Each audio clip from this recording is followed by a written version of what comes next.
Oke, udah kelihatan ya. Kelihatan Kak. Nah, jadi kita masuk ke materi baru.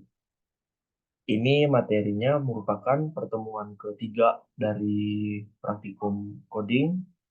Kita masuk ke algoritma dan flowchart. Algoritma, mungkin terlepas dari flowchart-nya ya, mungkin ada sedikit yang tahu. Algoritma itu apa? Ada yang paham? Ada yang bisa jelasin? Satu orang aja. Algoritma itu menurut kalian apa gitu?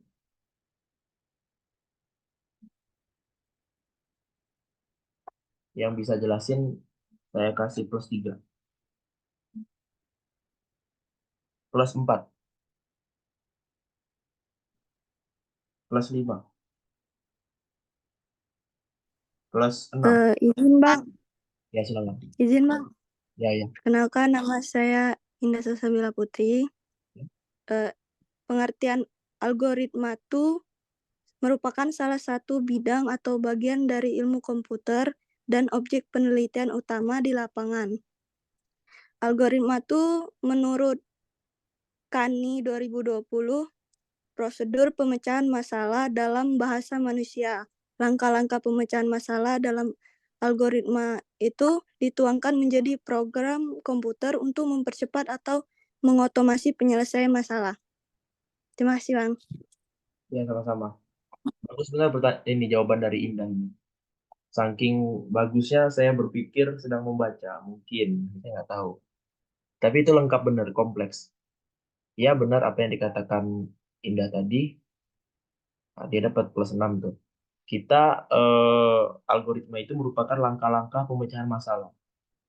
Jadi algoritma itu punya masalah, kemudian dia ujungnya harus ada solusi, kemudian di tengah-tengahnya dikasih jalan. Bagaimana cara untuk memecahkan masalah itu menjadi sebuah solusi? Ya, intinya seperti itu untuk algoritma. Jadi algoritma itu semacam langkah-langkah. Kalau ibaratnya resep memasak, dia itu semacam tutorial memasak.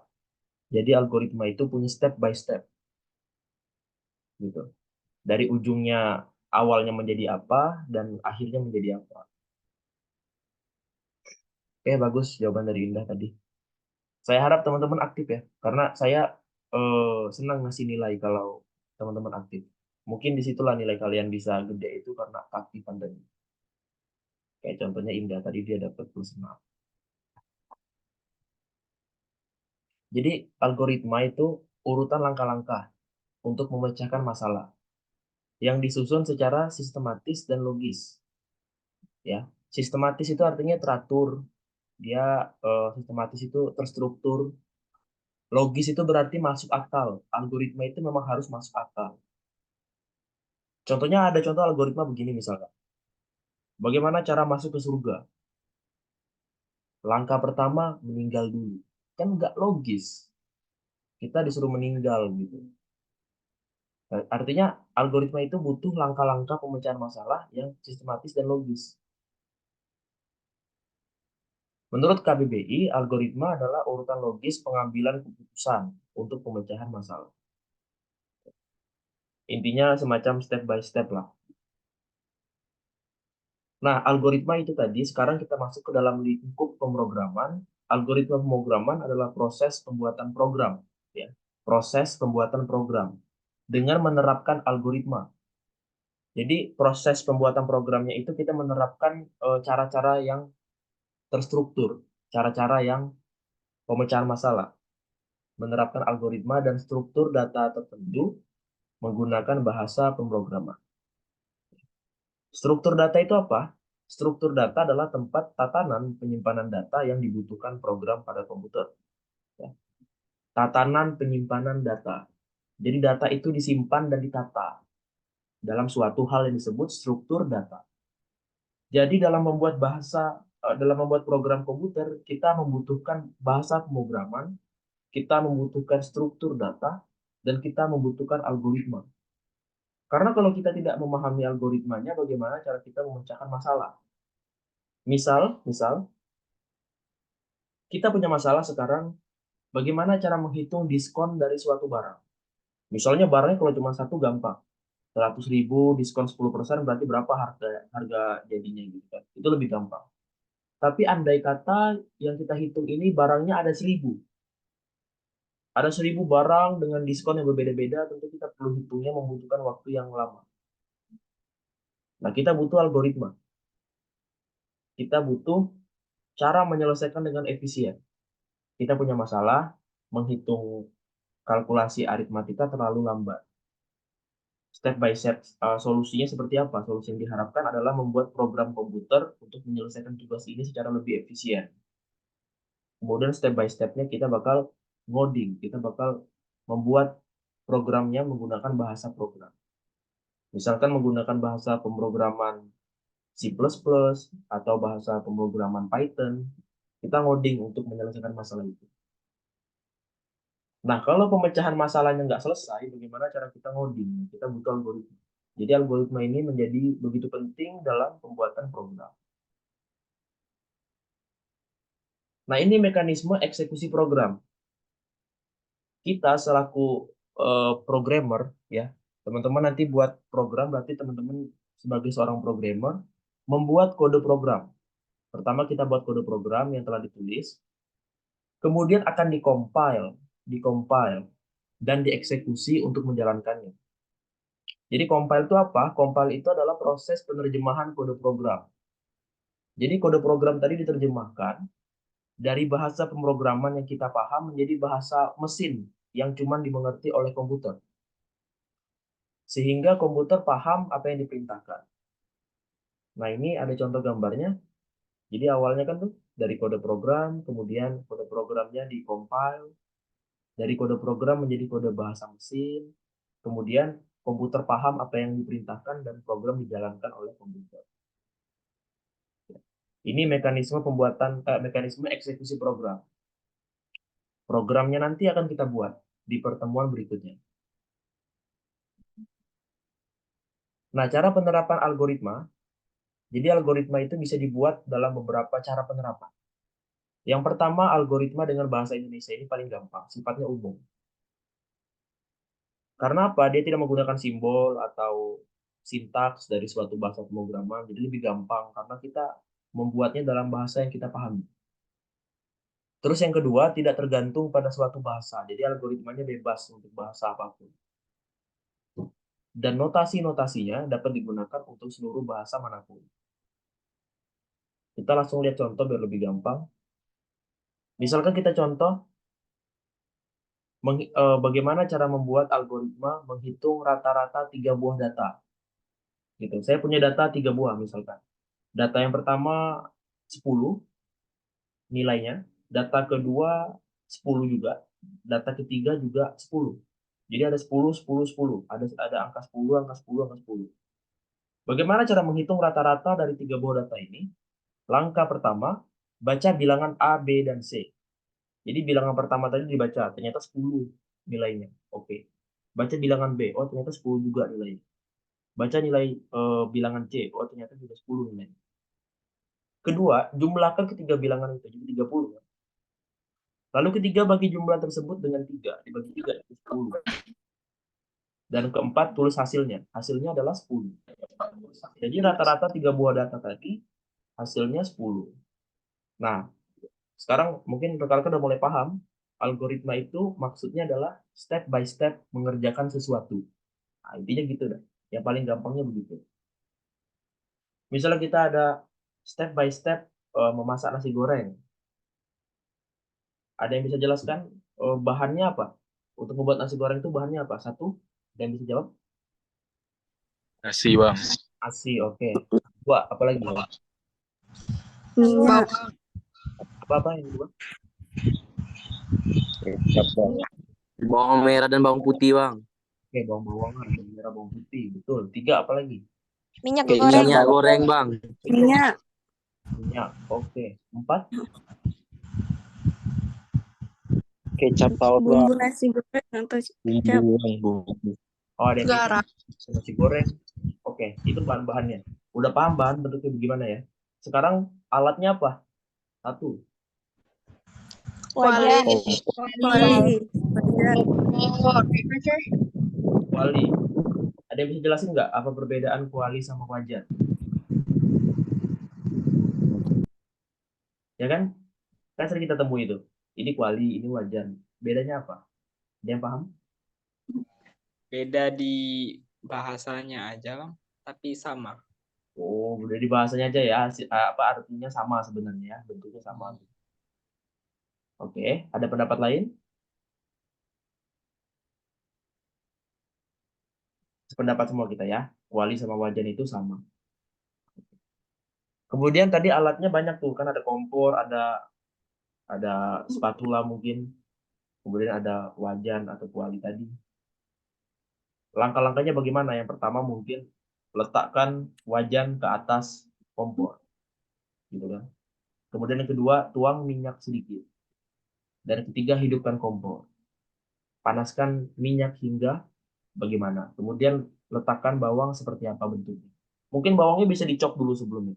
Jadi langkah-langkah itu tadi, kalau dilaksanakan dengan sistematis, disusun dengan logis, benar, ujungnya pasti nasi goreng. Ujungnya pasti nasi goreng. Betul nggak? Nggak mungkin kita awalnya membuat nasi goreng, niatnya ujungnya jadi bakso, kan nggak mungkin. Kalau jadinya sesuatu yang tidak kita harapkan, berarti ada yang salah di algoritma ini. Oh, kita niatnya memang membuat nasi goreng. Ternyata dalam step by step-nya kita ada langkah untuk memasukkan bakso. Kan nggak perlu sebenarnya. Nah, algoritma teman-teman dalam membuat algoritma pemrograman memang perlu hati-hati. Ada langkah-langkah yang tidak efektif dan tidak perlu dilakukan berulang-ulang. Ada langkah-langkah yang sebenarnya memang tidak perlu dilakukan. Ini contoh algoritma dengan bahasa Indonesia. Batas ini ada yang mau ditanyain nggak? Batas algoritma ini, yang pertama ini.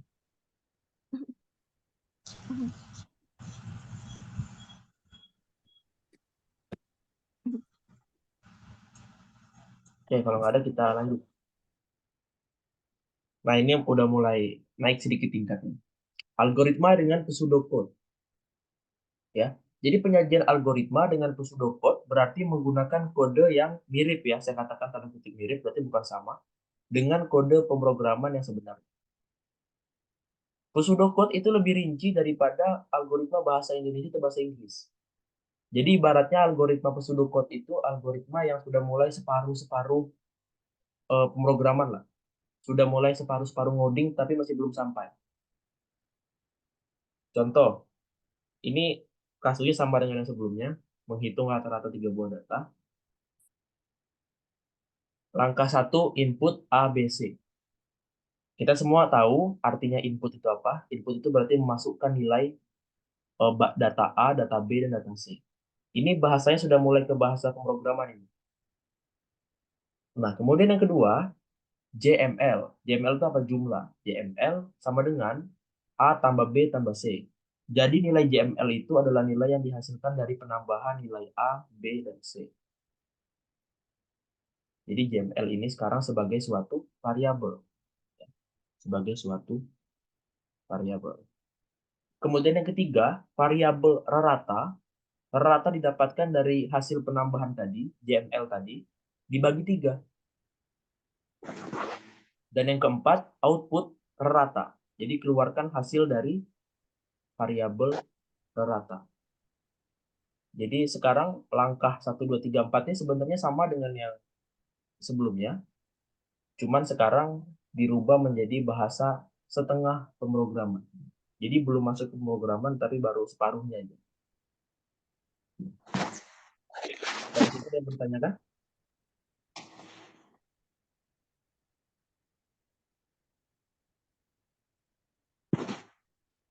Oke, kalau nggak ada kita lagi. Nah, langkah yang terakhir ini bakal kita praktekkan. Algoritma dengan flowchart. Flowchart itu adalah penggambaran secara grafik, ya. Jadi penggambaran secara grafik dari langkah-langkah dan urut-urutan prosedur dari suatu program. Jadi langkah-langkah tadi itu digambarkan secara grafik. Nah, nama grafiknya adalah flowchart. Contohnya seperti ini. Misalnya kita punya algoritma cara menghitung luas segitiga. Kalau flowchart, dia seperti ini grafiknya.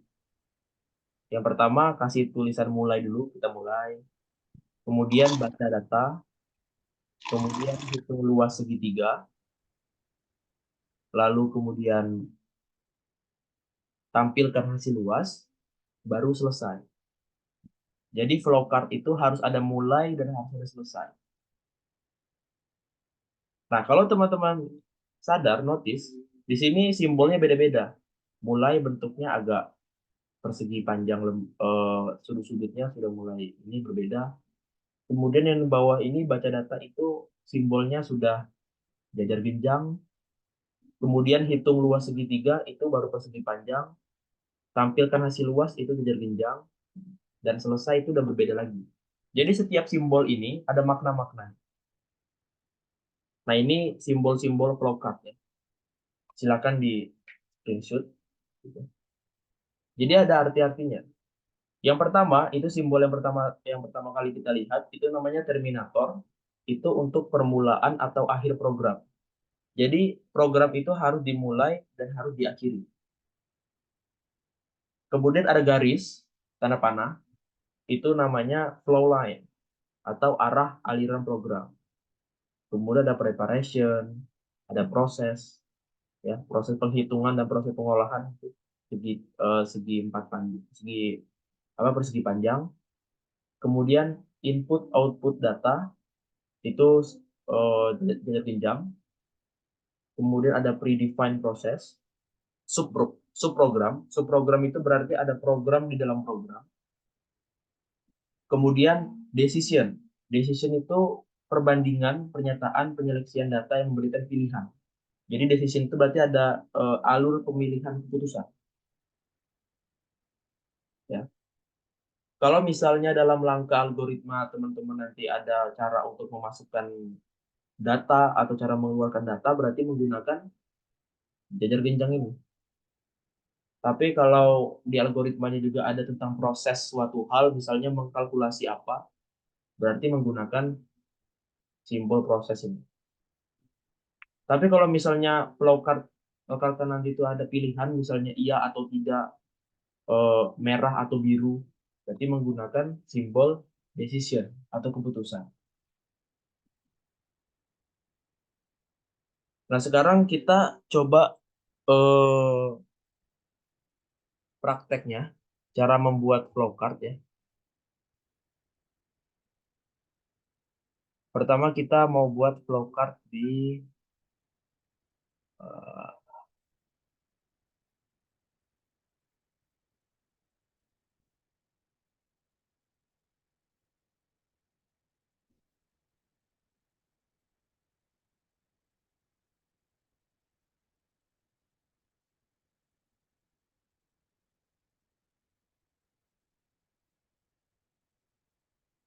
nah ini ya, situsnya ini. Silakan masuk ke sini.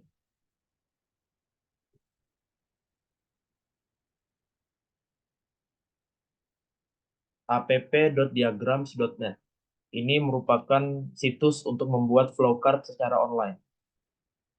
Jadi lebih praktis cara buatnya. Oke. Setelah teman-teman masuk ke situsnya, nanti ada tulisan save diagram to. Nah, ini rekan-rekan bisa pilih mau disimpan diagramnya ke Google Drive atau ke OneDrive. Kalau saya di site letter aja. Kita tentukan saja nanti. Nah, ini tempat ini lembar kerjanya. Kita bakal buat flowchart di sini, ya. Jadi tolong diperhatikan.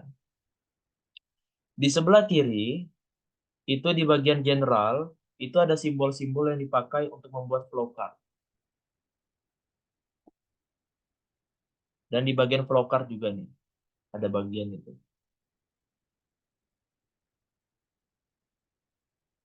Nah, ini terminator nih. Di bagian flowchart, bagian sini ini terminator. Setelah diklik, nanti bakal muncul di sini. Nah, nanti kita bisa besar kecilin. Gitu. Taruh di tengah. Kemudian untuk menulis tulisan mulainya, teman-teman klik 2 kali di simbolnya. Nah, sekarang kita ketik mulai. Gitu. Oke, batas ini ada yang kesulitan nggak?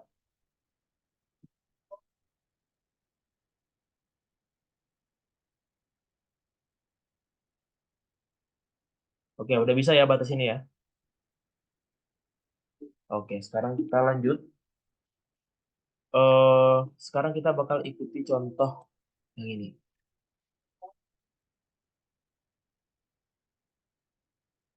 Kemudian baca data. Berarti udah baca data menggunakan simbol yang... Nah ini. Bisa di drag and drop, taruh sini. Lalu atur besarnya. Lalu ketik baca data.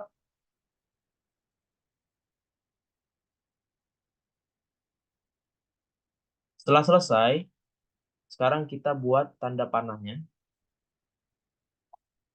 Ini. Cara buatnya begini. Nah, di bawah sini ada simbol. Tarik panahnya ke sini. Langsung otomatis nanti muncul tanda panahnya. Saya ulangi ya. Di sini ada tombol panah ini. Diklik, kemudian ditarik ke bawah. Mulai baca data. Kemudian bawahnya apa? Hitung luas segitiga. Pakai yang persegi 4. Oke. Hitung luas segi. Dan kita hubungin pakai garis lagi. Oke, pakai flow line kita hubungkan. Setelah itu tampilkan hasil luas.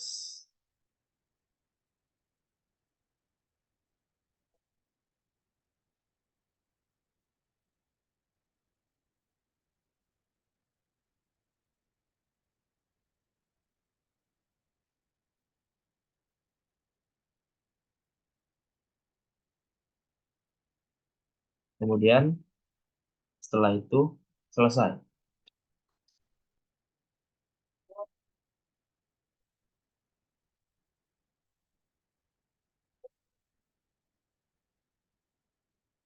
Oke, selesai ya. Ini contoh flowchart yang kita buat. Kemudian kita bisa geser ke sini. Kemudian kita bisa berikan judul. Kita ketikkan sesuatu di sini. Caranya klik 2 kali di sini di luar. Nanti ada muncul pilihan, kita pilih teks. Ya. Teksnya kita tulis misalkan flowchart menghitung luas segitiga.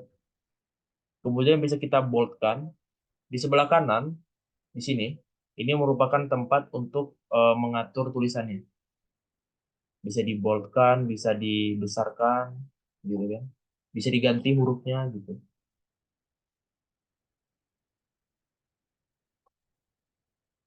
Nah, ini contoh menghitung luas segitiga. Flowchart-nya. Contoh flowchart itu ada banyak.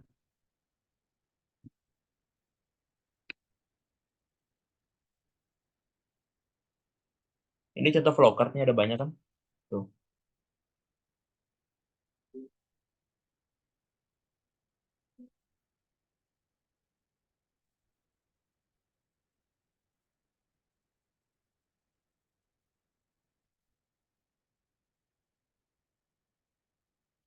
Ini contoh flowchart-nya. Masuk rumah, kondisi rumah gelap. Ada lampu listrik. Nah, kita ada pilihan. Apakah ada lampu listrik? Kalau ternyata tidak ada, cari senter atau lampu minyak atau mesin generator. Tapi kalau ada, cari saklar lampu. Kemudian apakah nyala? Apakah iya atau tidak? Kalau sudah nyala berarti terang. Tapi kalau ternyata setelah dicetek saklar lampunya masih gelap, ada lagi pertanyaan. Apakah ada aliran listrik? Kalau ada, cek bola lampunya. Berarti bola lampunya itu yang masalah. Tapi kalau aliran listriknya tidak ada, berarti PLN yang salah. Kalau ternyata PLN mematikan lampu secara berkala, ya kita silakan cari senter atau lampu minyak atau mesin generator. Tapi kalau ternyata PLN-nya memang tidak melakukan pemadaman, atau ibaratnya memang rumah kita sendiri yang mati, berarti cek sekring rumah. Baru kemudian selesai. Jadi artinya apa? Flowchart itu langkah-langkah untuk melakukan sesuatu. Dari sini ada banyak pilihan nih kan, apakah ada lampu listrik, iya atau tidak. Itu merupakan contoh penggunaan dari simbol decision kan.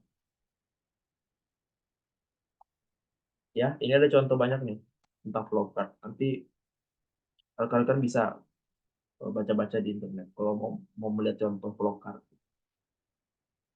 Oke, ini cara menghitung luas segitiga. Kemudian kita ada kuis, ya. Ini kuisnya. Kuisnya membuat flowchart tadi. Buatlah algoritma. Jadi algoritma itu berarti langkah-langkah pakai bahasa Indonesia tadi, ya. Jadi step by stepnya pakai bahasa Indonesia. Setelah dibuat algoritmanya, lalu kemudian dibuat dalam bentuk grafik flowchartnya. Pilihlah satu topik bebas. Jadi topik algoritma yang mau dibahas itu bebas, terserah kalian. Kumpulkan dalam satu file, formatnya PDF. Ya, jadi algoritma sama flowchartnya digabung dalam bentuk PDF ke Google Classroom. Untuk flowchartnya teman-teman bisa buat di situs tadi. Untuk algoritmanya bisa buat di Microsoft Word.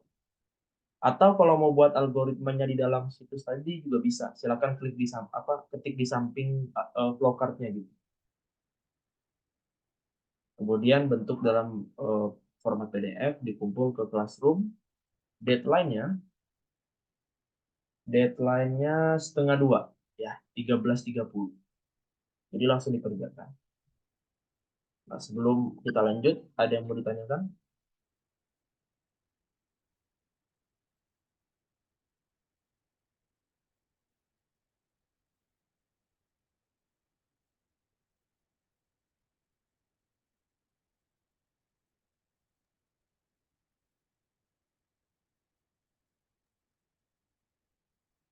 Kalau udah paham belum cara buat flowchart? Ada yang masih bingung?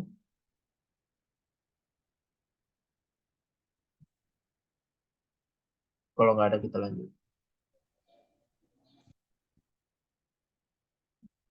Kemudian ini soal laporan kedua. Ya, silakan di screenshot.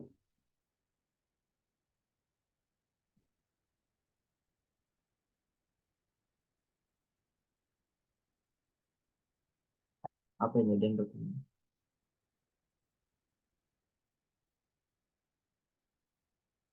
Oh, barusan saya bilang deh. Deadline-nya jam setengah 2, 13.30. Oke, 13.30. Oke, dari laporan kedua ada yang mau ditanyakan?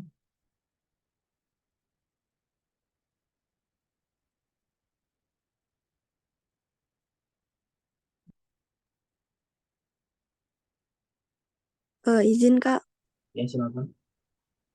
laporan keduanya dikumpul kapan ya Kak?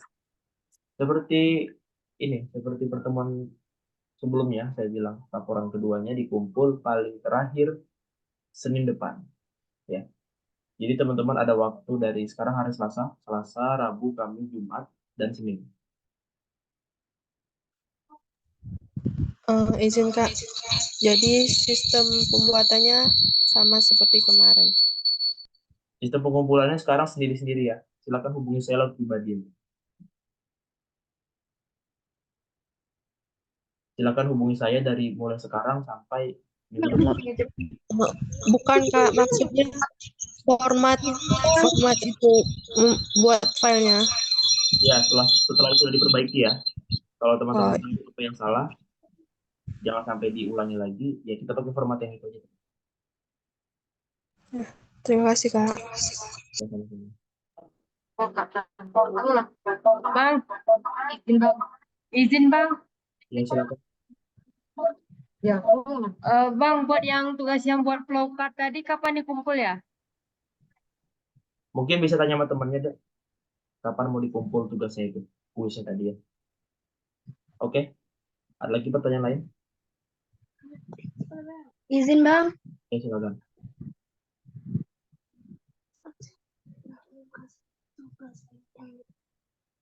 Halo? Izin Bang, Iya, ya, silakan. untuk tugas laporan kedua kan minggu depan masih libur. Iya, nggak apa-apa. Walaupun ada libur nanti kita bisa sesuaikan. Eh, Libur kalau tanggal lagi berapa? balik daftar di mana, Bang? Ya, kita mulai Iya,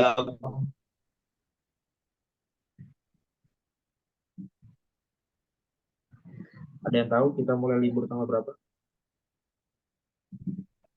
Tanggal 5, Bang. Hari Jumat. Tanggal 5 ya. Udah, tanggal Iya. 5 kan kalian libur. Gitu. Sebelum balik Iya, dulu Bang. disiapkan aja berapa hari. 1 hari, besok atau lusa. Kayaknya gampang buatnya, cuma buat algoritma sama flowcard doang. Temanya ya ambil salah satu tema gitu. Teknologi misalkan apa ya tema teknologi. Cara menghidupkan laptop misalkan. Tema kesehatan, cara berobat ke puskesmas, kan simple gitu. Udah gitu doang, nanti silakan dikumpul saya gitu. Nanti kalau Iya, sudah Bang. lewat dari itu, baru kita melalui daring. Sudah melewati tanggal 6, baru kita melalui daring. Baru kumpulnya di classroom. Setelah itu selamat liburan.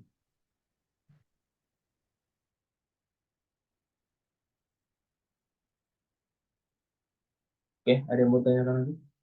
Izin Bang, Ya, silakan. izin Bang, untuk yang laporan kedua itu kan eh, ada buat algoritma dan flowcard. Itu tuh kita buat flowcardnya lewat aplikasi yang tadi, terus kita cantumin dalam laporan atau boleh langsung di Microsoft Word-nya kita buat flowcard. Soalnya kan ada eh, shapes gitu buat kita bisa buat flow. Oke, bagus. Kalau misalnya memang benar di Microsoft Word itu ada simbol-simbol flowcard. Kalau misalnya bisa dibuat di sana dan bentuknya mirip, silakan buat di situ. Izin lagi Bang, untuk ketentuan flowcard-nya itu eh, apakah bebas seperti diberi warna dan sebagainya atau ada ketentuan dari ini Bang untuk flowcard-nya? Nggak apa-apa, mau dikasih warna nggak apa-apa. Yang penting simbolnya jangan berubah. Itu aja. Oke, baik, terima kasih Bang. Ya, sama-sama. Yang lain ada lagi?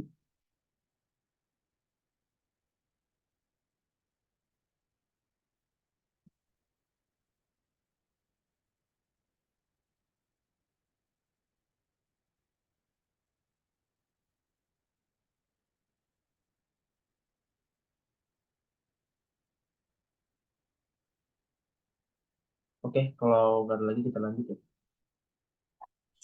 Izin bertanya, Bang.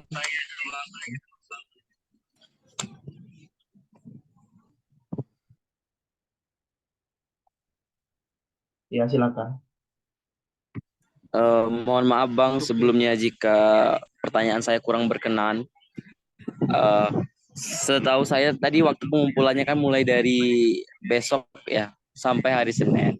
Nah, Bang, begini, Bang. Kita kan di tanggal 5 tuh udah libur, udah masuki waktu libur kan, Bang? Ada dispensasi lagi nggak, Bang, untuk waktu atau estimasi atau estimasi waktunya memang sampai tanggal 5, Bang? Makasih, Bang, sebelumnya, Bang. Ya, sama-sama. Tadi sudah saya jelaskan itu. Memang tanggal 5 kita offline, kita kumpul laporan offline. Lewat dari situ nanti kumpulnya ke Google Classroom. Itu dispensasinya. Jadi kumpulnya nanti lewat daring.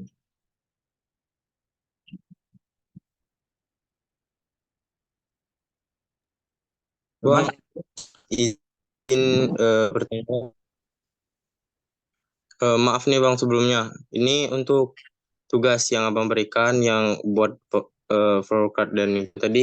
Ini di nomor lagi mati lampu nih Bang. Lagi jaringannya juga lagi nge-lag nih Bang. Apa bisa didispensasi Bang waktunya Bang? dispensasi tetap ada, tapi kalau untuk kuis itu kan tadi yang saya bilang tuh bukan tugas, beda kan tugas sama kuis. Jadi kuis itu semakin lama teman-teman lambat mengumpulkan, nanti nilainya semakin berkurang.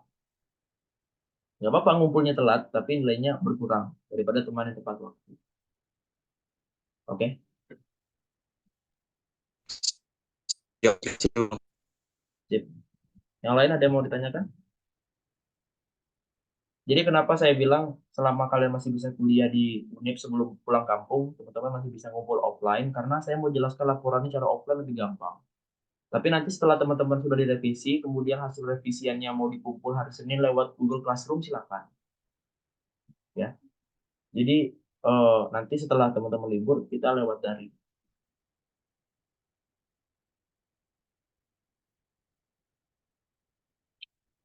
Yang lain ada yang mau ditanyakan? Oke. Kalau nggak ada, selanjutnya. Jadi sistematika, kita memang sekarang deadline-nya hari Jumat, tapi revisian terakhir, ya, jadi deadline hari Jumat itu teman-teman mengumpulkan laporan paling pertama kali, kemudian direvisi, nah revisi terakhirnya itu hari Senin. Sabtu Minggunya kosong, berarti kita nggak ada lagi Sabtu Minggu. Ya. Kemudian saya beri nilai plus untuk teman-teman yang mengumpulkan 1 hari setelah praktikum, berarti besok dapat plus 3. Dan kemudian laporan bersih revisi upaya ke-1, artinya laporan itu baru pertama kali kumpul, langsung bebas revisi, itu dapat plus 5. Dan kalau teman-teman mengumpulkan pada waktu esok hari dan laporannya tidak ada revisi, berarti dapat plus 8. Bro. Ini untuk nilai plus teman-teman bagi yang ingin mengumpulkan laporan dengan cepat dan benar. Mungkin nilai pembeda rekan-rekan nanti sama satu sama lain. Nilainya mirip-mirip, tapi yang membedakan adalah nilai yang lebih cepat dan lebih baik. Dari sistematikanya ada yang mau ditanyakan?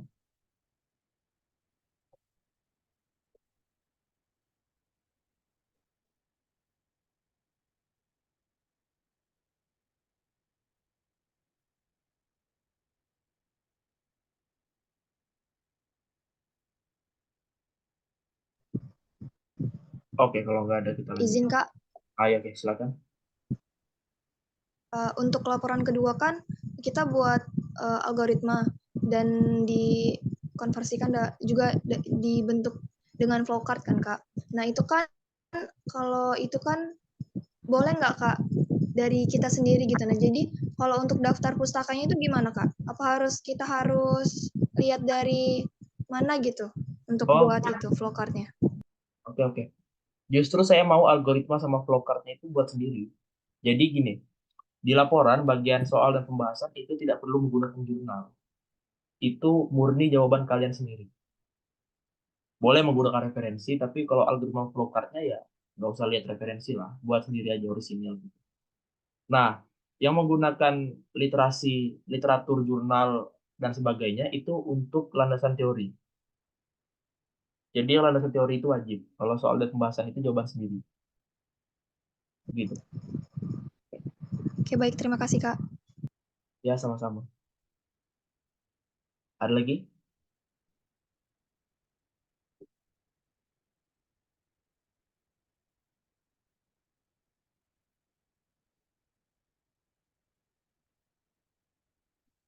Oke, kalau nggak ada, mungkin bisa kita tutup ya. Oke. Ini yang hadir 36 orang.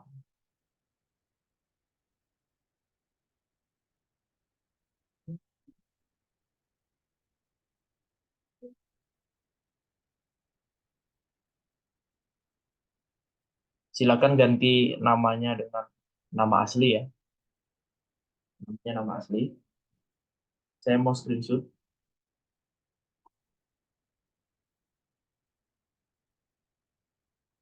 Oke.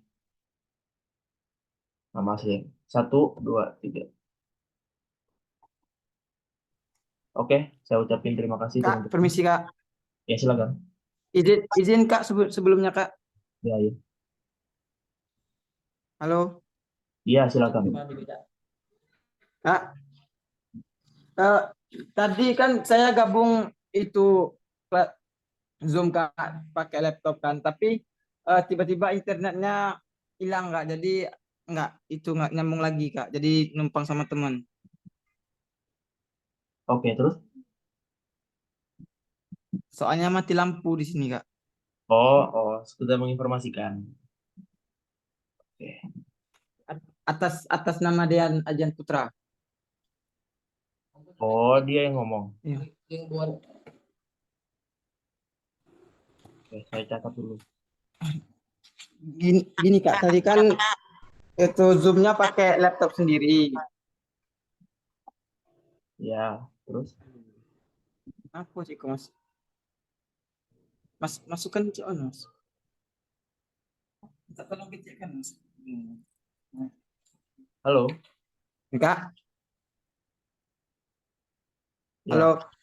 Ini Kak, untuk absensi atas nama Dean tadi Kak. Tadi kan Ya, ya, ya. Itu kan, menyampaikan itu kan? Zoom-nya pakai laptop sendiri, tapi Iya, paketannya udah habis dan paham Abang wifi-nya lagi itu mati lampu udah. Kak. Ya, ya, ya. Oke. Dean kan? Iya, Mas? Dean. Oke. Ada lagi? Oke Kak, makasih Kak.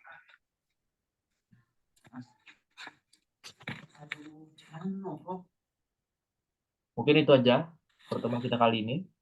Aku ceko ya Mas, ceko. Aku tangannya tadi aku cara membuat kopi. Nak masukkan ke YouTube-nya, ke Google-nya udah bisa. Dendi tolong di mute dulu. Oke. Mungkin itu aja pertemuan kita kali ini. Kalau ada salah kata saya mohon maaf. Pada Allah saya menampun. Saya akhiri. Wassalamualaikum warahmatullahi wabarakatuh. Selamat siang. Waalaikumsalam.